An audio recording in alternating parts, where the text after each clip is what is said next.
My name is Peter Spanos. I'm a labor and employment partner and attorney with Taylor English. I think everyone is aware from media coverage that non-compete agreements are under attack in many ways.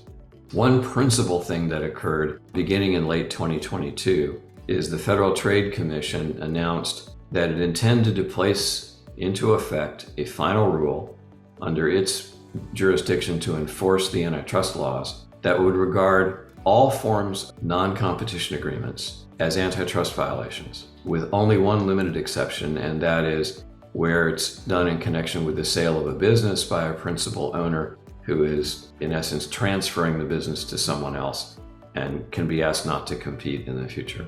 The FTC rule has been under consideration for more than a year. It was originally supposed to be issued shortly after the comment period closed in the middle of last year, 2023.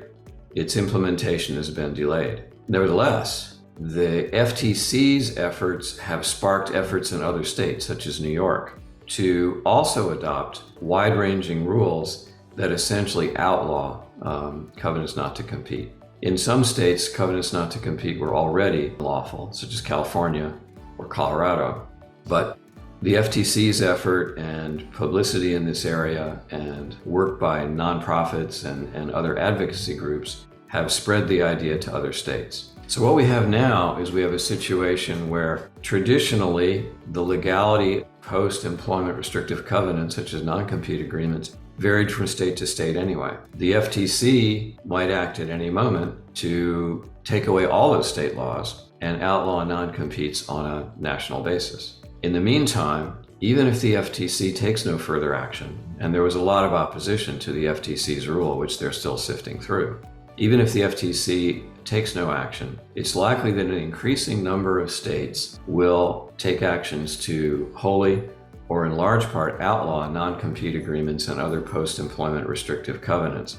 So, like some areas of the law currently, this has become not only a state but also a local matter. It may even go down to the level of cities. So you need to be careful there.